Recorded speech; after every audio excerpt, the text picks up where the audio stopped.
Welcome to Solve and Thrive, the HR Solutions Unleashed podcast, where we help managers thrive through the challenges and complexities of people management. I'm your host, Pam Molyneux, founder of PM Business Support Services, a HR consultancy supporting businesses with all people management requirements. I've been in the HR world since the mid-90s, working across a variety of industries and supporting managers to step up, build confidence and handle whatever comes their way. And that's what this podcast is all about. Each episode, I'm joined by an expert, and together we're going to provide you with top tips that you can implement straight away to help you with those difficult and challenging situations.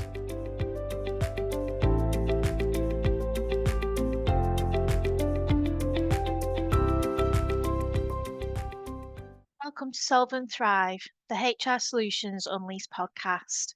As a manager, we can feel helpless and not in control about what the organisation is doing on big policy matters, but this has to start somewhere, so why not with you? Today, we're diving into the topic of how to support carers in the workplace. Before we get into today's conversation with another brilliant guest, I just want to give you a little context around why this topic, supporting carers in the workplace, is more important than ever.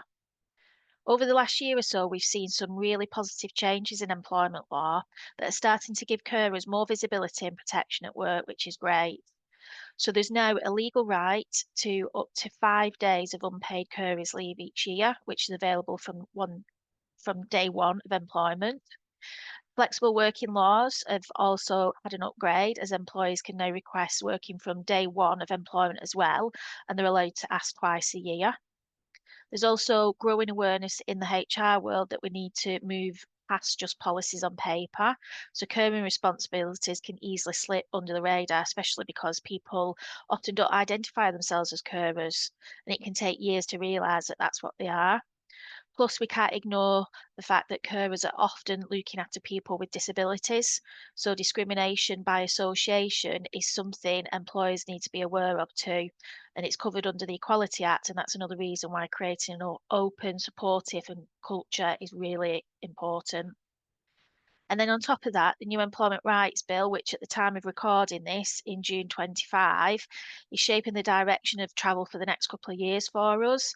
It sets to expand day one rights even further, so covering things like sick pay, fairer dismissal protections, and better enforcement of workplace standards. So it's a clear sign that expectations around fairness, flexibility, and respect at work are only growing.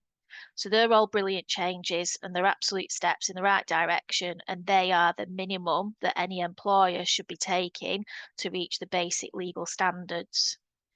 In February 25, Carers UK published a stat that around 1.7 million people provide 50 plus hours of care each week, which is essentially second full-time job.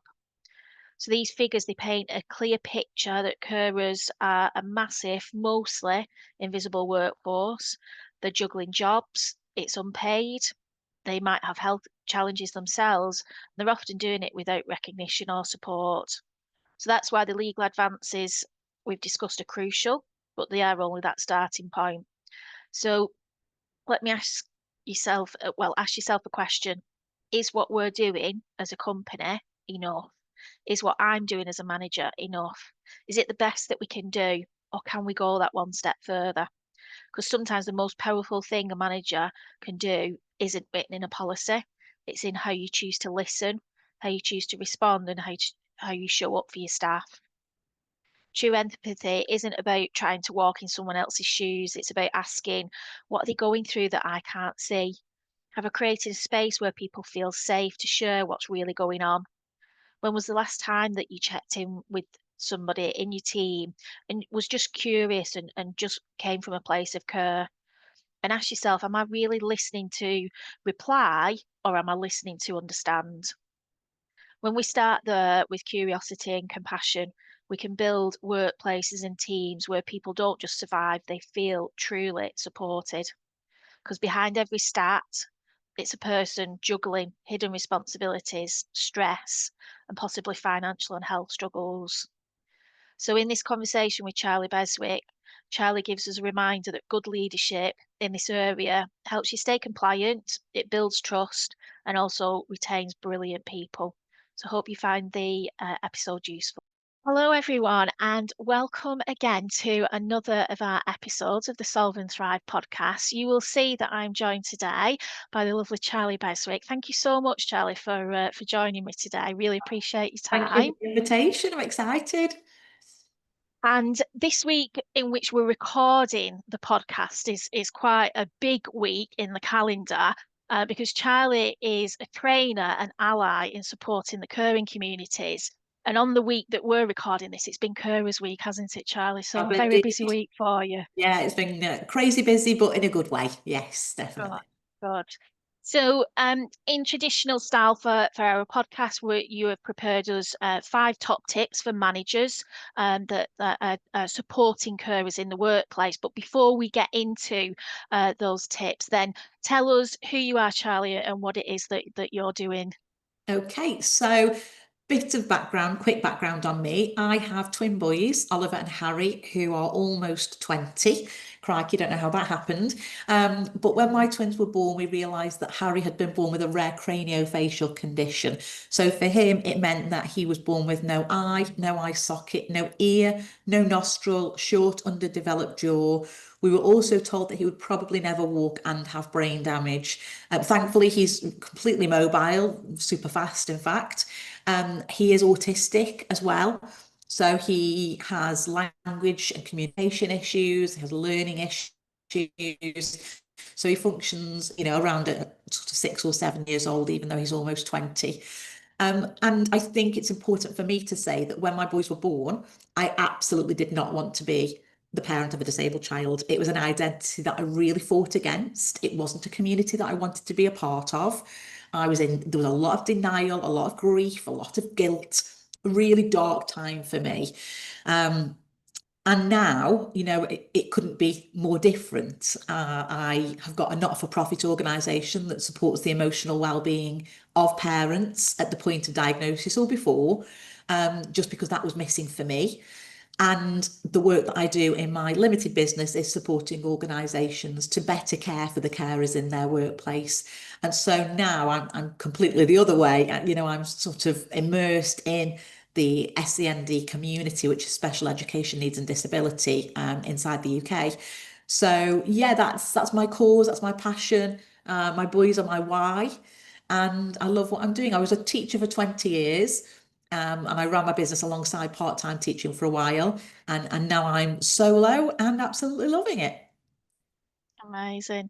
And such a needed service, Charlie, as well. So, taking that lived experience and doing something really, really positive with that to support other people, whilst obviously I'm sure, supporting yourself as well, isn't it? Because again, you're now this leader of a big community and, the services that you're providing, and you need to be in the best possible place to do all of that as well, don't you? Yeah, absolutely. Harry is going to require somebody with the rest of his life, certainly the rest of mine, and there's obviously a big gap there. So, looking after myself has to be on my to-do list because he needs me to be well. And so do my communities. So yeah, it's something that motivates me on the days when I think, I just want to get on with my work. I think, no, you need a bit of downtime. You need to go to the gym. You need to physically and mentally look after yourself and create that time, not just find it. So yeah, that's very true.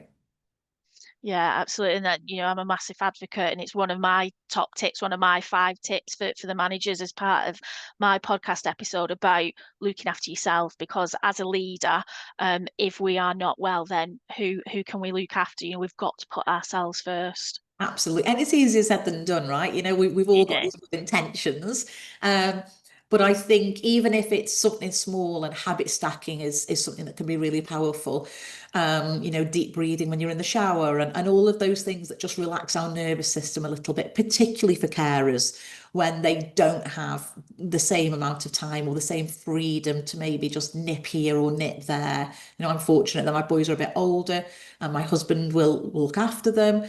Um, but yeah, it's definitely, it's so important to look after ourselves, but easier said than done. Definitely. But that's why we need communities like this, that, the ones that you're supporting and leading, to be that reminder, to be that advocate, to say it is okay. It's Yeah, okay to take that time, and to come up with ways in which to make that happen. yeah, absolutely. Brilliant. Good. So, shall we get started? Do you want to share with us your first tip? Yeah, so a little bit of context for this is that Carers UK estimate it takes on average 2 years for an individual to recognise that they have caring responsibilities. Personally, I think it's a lot longer. It took me about 6 years. So there will be people in your team who may have caring responsibilities, but not always identify as a carer. So I think there's a distinction between the language that we use. And so if they don't recognise, they're not going to disclose, but there might be signs. So my first tip is to just get curious about absence, about people that might be late or appear stressed. Or in the SEND community, we say that all behaviour is communication. And that's very true for everybody, to be fair. So I'm a big believer in addressing the elephant in the room. And as a manager, I think it's important to say, look, I've noticed that, fill in the gap. You sort of, you're not in work as often, or there's an issue with coming in a bit later, or whatever that you're coming across a little bit stressed, or you seem stressed. Is there something going on at home? I can't pretend to know what you're going through, but I'm open to listening and trying to help. And I think that goes a long way. So get curious without the judgment, I think, because then people are more likely to come forward and disclose if it's a caring responsibility issue. Yeah, absolutely. And like you say, I think in that moment, managers can be, working towards policy, working towards protocol within their business setting and their department requirements, but having that relationship with the staff member and doing that check-in, but doing it from a place of I need to find out, as opposed to assuming that you're absent because of, we need to get the story from that person's side, don't we? Yeah, and there's a difference between needing to find out for your absence figures and wanting to find out for the benefit of the person sitting in front of you. Mm. So I think just coming from a human place is really powerful. Yeah, yeah. And before we obviously started recording, we were talking about that humanness, weren't we? That relationship piece. And I think in today's world, given the world of work has changed so much, we've got, a lot of businesses still working remotely. We've got, hybrid. We're not always in the same place. No. So those, I refer to them as spidey senses. Every manager has got them. That's why they're in that position. Really hone in onto those spidey senses, because if you feel that there might be something, there probably is. Yeah, So going absolutely. exploring that, and going to find out genuinely what is happening. Like you say, not just to tick the box to say, yeah, I've done an absence review, or I've done a one-to-one for the sake of it. We're curious for the right reasons. Yeah, absolutely. And as you said, we're more dispersed now than we've ever been. And but at the same time, we're more available because the internet means that we're super available all the time. So that brings me to my second tip, which is to role model good boundaries and respecting those boundaries. So try not to email late at night or over the weekend. And if you're going to do that, then caveat that with please don't feel you have to reply outside of work hours. I think giving people permission to ignore you, until the time is right and appropriate for them is really lovely. There's nothing worse than receiving emails, and I got this when I was in teaching. Receiving emails and feeling that sick feeling of pressure to reply and put your family second for a moment while you just do something else and you're distracted. And that comes at a price to your family. They recognize then that, or they feel that work is more important. You feel torn. It just doesn't help anybody. So I think role modeling that good, respectful boundaries, is great. Not everybody is a carer. Not everybody has all the hours in the world to sit and work. My husband would say I'm a workaholic, so I'm always online. But equally, it is about respecting those boundaries and modeling them for other people.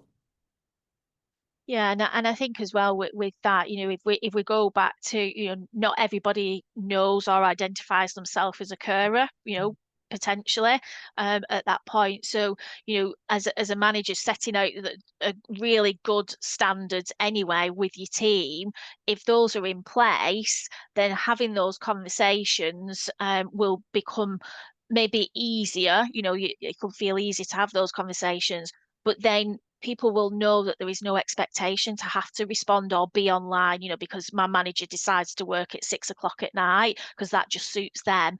I then don't need to respond until I start my work until Thursday, which is 2 days away at 10 o'clock. Yeah. And especially like say when you've got all of these extra responsibilities for somebody who is, identifying and officially that carer, then they're not under that pressure then, are they? No, and that trust and respect Mm. fosters then productivity, loyalty, all of those things that managers want from their team. I think it's almost counterintuitive to some people that, you don't need to crack the whip to get the best out of your team. You don't need to micromanage them. You need to trust them. And I think where that happens and where that environment is really positive and very much, I see you as a person, not just an extension of the business. I always say if you give a care an inch, we'll give you a mile, because our roles mean the world to us. And listen, all of these tips are brilliant for carers, but they work for everybody, like you've said. If this is just creating a really inclusive culture to include carers and not have them on the fringes, because that's where we live in the real world as well. In the social side of things as well. Yeah, yeah, absolutely. So important. But like you say, everybody can benefit from this. But if we're looking at it from that lens of supporting carers in the workplace, then Yeah. this is great for the manager to be able to build it in. Yeah. And a bit like habit stacking for your own well-being, then looking at this to say, being curious and then leading by example with those boundaries. Yeah, So absolutely, absolutely. And also, I think the next step kind of also feeds into that respect piece, and that is to follow through with promises.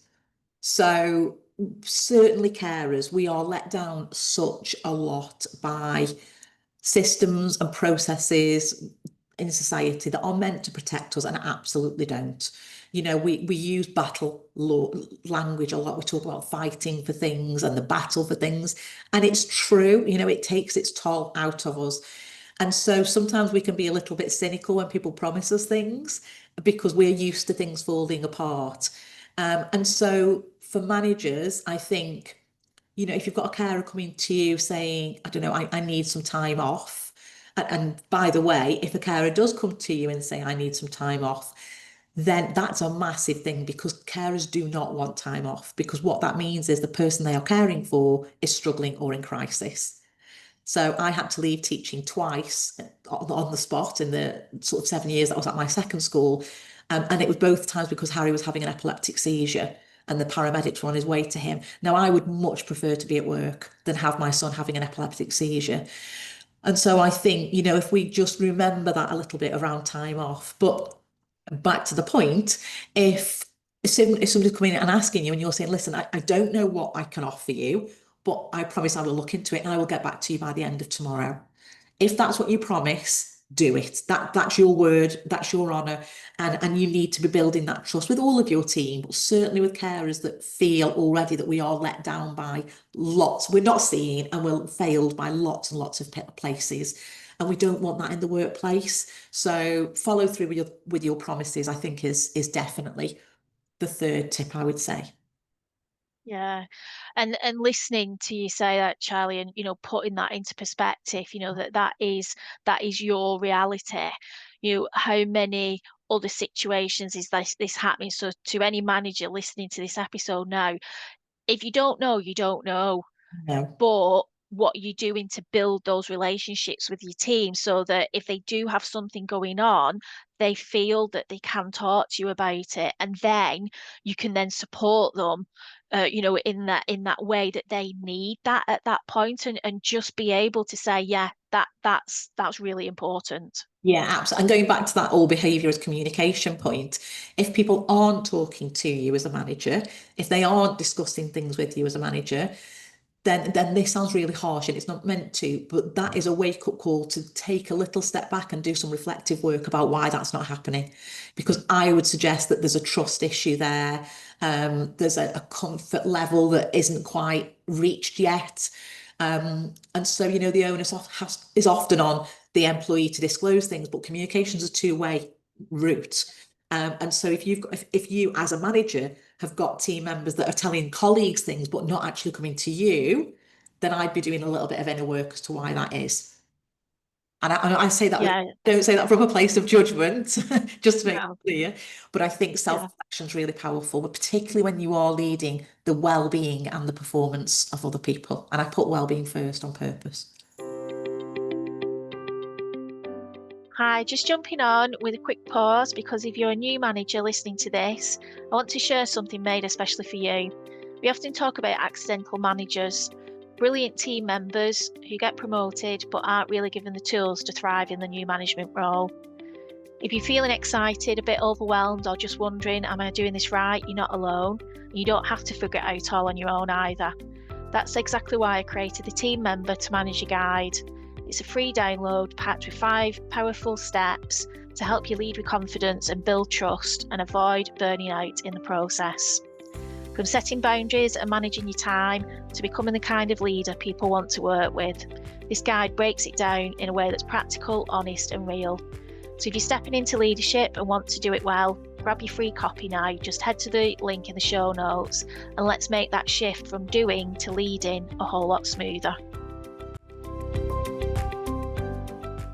And we talk more about psychologically being safe at work, more than what we ever have done from a well-being perspective and a need perspective as well. Yeah. I think as we referenced before, world of work has changed, but I think our expectations as individuals and what we expect from the workplace has changed a lot as well. So as managers, we've got to look at that in a different way than maybe what we've ever done before, because otherwise we're not going to be engaging with our team and building that trust.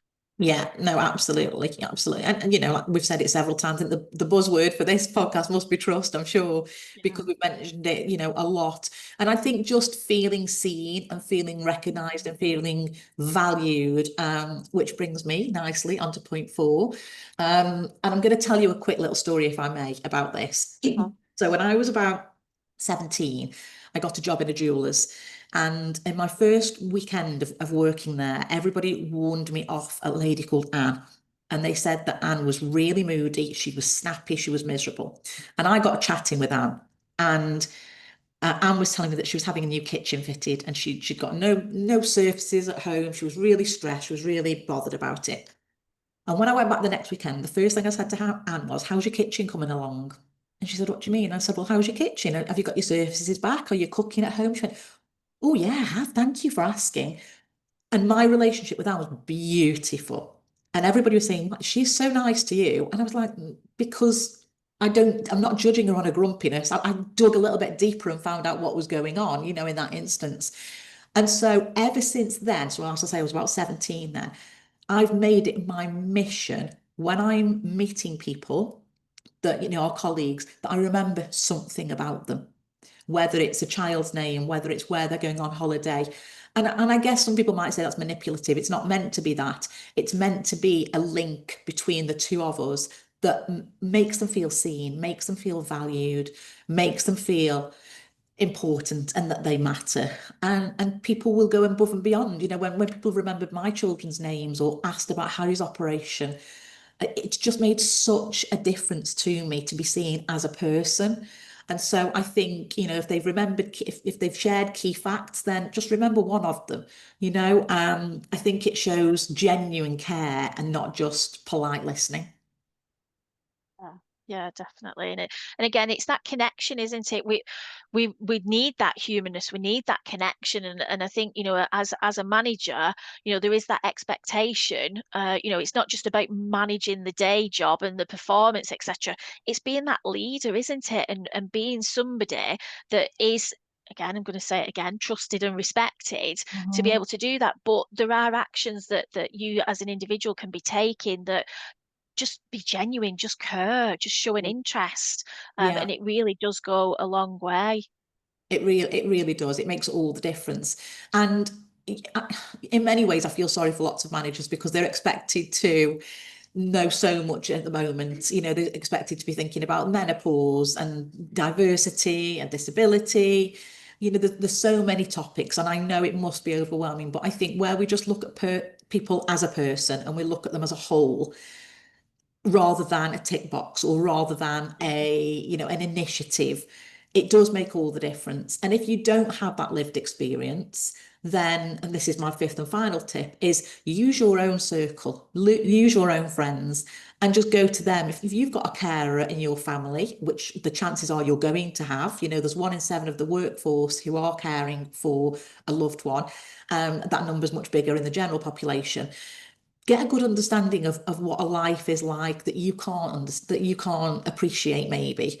And that can just be, that doesn't have to be homework, with my teacher hat on. That can just be a conversation at a barbecue over a glass of something, but just have that understanding and empathy and compassion for what people are going through, because they're bringing a lot to the workplace. Carers have often done a full day's work through love before they come to do a day of work for pay. So we're bringing a lot to the table, a lot of transferable skills, a lot of incredible gifts and strengths, but also a lot of pressure. And I think where we can appreciate that and see the bigger picture, it goes a long way in terms of that loyalty, that trust, that retention, and just a happy, productive business. Yeah, yeah. And I think that's a great point there, Charlie, about, looking at your circle. So, outside of work, that's obviously on a more personal level, a more informal level, whatever that setting is. And that there's so much that can be brought in from an understanding and appreciation and awareness point of view.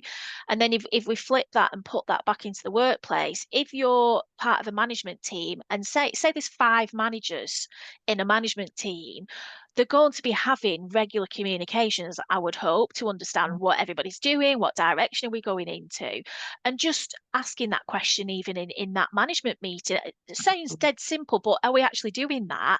Yeah. Because they might be having that experience themselves, or it might not even be on their radar, or they might have somebody in their circle outside of work that, the manager can draw upon as well. Yeah, I mean, some of the best leaders I've worked for have been human first and told us when they're struggling, told us that my favorite manager ever, my favorite boss, he was just incredible, came and broke down with us once because he was going through a divorce, and we just rallied round him. He didn't do that on purpose, obviously, but he was just in a really bad place at the time. But because he trusted us to be vulnerable with us and to show that he was struggling, we'd have gone to war for him. We absolutely adored him as a team.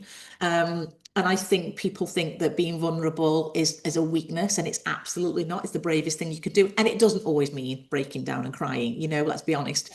But I think where you've got managers who might have caring roles themselves, if they could share a tiny bit of that, it makes carers feel that, oh, okay, so this is okay then. They understand. And again, I feel seen. Yeah. And I was telling you before, wasn't I, that, it's in my 25 years experience in HR. So before I set up my business, in that whole 25 years, I worked for one business setting who had proactively started to look at carers in the workplace and say, what are we doing to support them? So they supported lots of different communities, but that was a massive focused action. So as a HR person, I was like, oh my gosh, this is amazing. Because Yeah. previous to that, I'd kind of like dived in on an individual basis. We'd not got anything on a proactive basis or a formal basis. It was just like, okay, there's this individual circumstance, let's deal with it then. So Yeah. to be in that space to do that, and one of the things that we did as an action point to get that embedded into the business so that it wasn't just this like, oh, we've got this separate approach to supporting carers in the workplace. We wanted this to be a natural thing about, if, let's talk about it in induction, if you do have, support needs that you've got, then this is what we've got on place. And then, we would then do regular community group settings to get them together and, to talk about that and give them that space and, make them feel special and seen. But one of the things that we did was to invite people to share their stories, to raise that awareness, because, thinking about what you said right at the beginning, not everybody knows that they're actual carer, No. and listening to somebody else and then think, oh my gosh, that's what I'm doing. There was so much of that that came out of it. But we also had so many leaders that came out and said, yeah, I've got an elderly parent, I've got, a wife, I've got, child, lots of different settings that came out. And then people were like, oh, actually, we might be able to get behind this and, feel that it's not some kind of setup or, not trust it type thing. And it was really transformative in that Yeah. situation. Yeah, absolutely. I think it's quite short-sighted to say, we don't think we've got carers in the workplace, because the definition of being a carer includes, yes, elderly relatives, but it also includes aspects of supporting people with mental health and addiction. And those are massive issues for our country at the moment. And it can be a sibling, it can be a neighbour even. If those people cannot cope or function without your support, then you are a carer. And we've got an aging population. People are having less children, which means that there's more burden on lesser, sort of lesser children. We've got more children and adults being diagnosed as neurodivergent. So caring numbers are going to be increasing massively. And actually, I was at an event this week on Tuesday in London, and there was a great guy there from Aviva, the insurance company. And they were saying that 5 years ago, they had two communities, two and a bit communities. And they had LGBTQ and they had disability and a small ethnic group. But now they've got 6 communities. And he said over the last 5 years, their carers community is the one that has grown the most.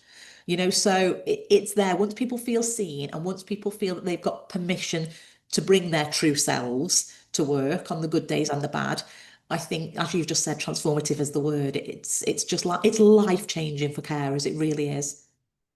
Yeah, yeah. And I know certainly in my experience, when somebody feels seen, then you said before, you give them an inch, they will give you a mile back, Absolutely. if not more. So being seen, feel that, that you're in a trusted space and respected for your situation and who you are, then, it is life changing. So, Yeah. it's amazing. Yeah. No, absolutely agree. Charlie, I could talk all day about this because, it's amazing work what you're doing. And I think, that I'm so pleased that we've been able to, get a starting point for managers. If they're listening to this and thinking, right, what can I do to be proactive? Or, I've got a suspicion maybe that there might be something happening for somebody. What can I do to support them? Or you do have people in your team that are saying, right, I've got these caring responsibilities and you've not really done anything about it so far. It's like, okay, great, what can I do? Then hopefully it's going to help the listeners from that perspective. But Yeah. if they want to take this further and talk to you and get involved in all the amazing work that you're doing, where can we direct them to come and find you? Yeah, so people can connect with me on LinkedIn as Charlie Beswick. Email me, which is charlie@ouralteredlife.com. And our website is ouralteredlife.com. For the not-for-profit, which is more the individual emotional well-being side, that website is ouralteredlives, plural, .org. So, if anyone's listening and wants a little bit more support as an individual, then that's the place to go. But for organisations, it's Our Altered Life. And I've got resources, I've got sessions, I've got policy support. So there's tons that I've got. And yeah, I'm super, super passionate and really excited when people get in touch with me, because caring numbers are increasing. The carer crisis isn't going away. And it's never wrong to do the right thing. So I love hearing from organisations. So it would be amazing if anybody wanted to get in touch. Fantastic. Well, thank you so much, Charlie, for all the work that you're doing on this, and I know that a lot of people are benefiting from that. And thank you so much for taking your time out of a very busy week. I know you're never not busy, but this week has been even more busier. So I really do appreciate your time and also sharing your insights and your expertise. Thanks, Pam. It's been a pleasure.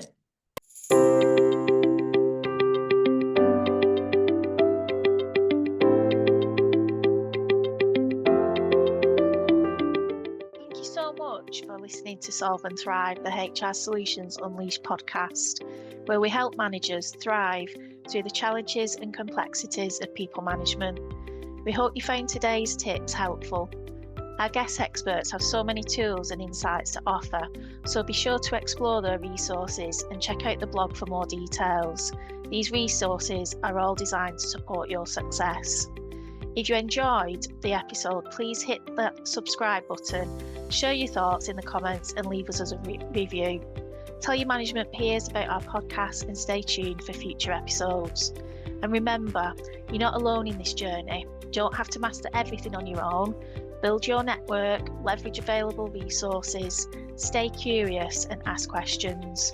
These steps will help you grow as a manager and uncover the leader within you. We look forward to having you join us again soon.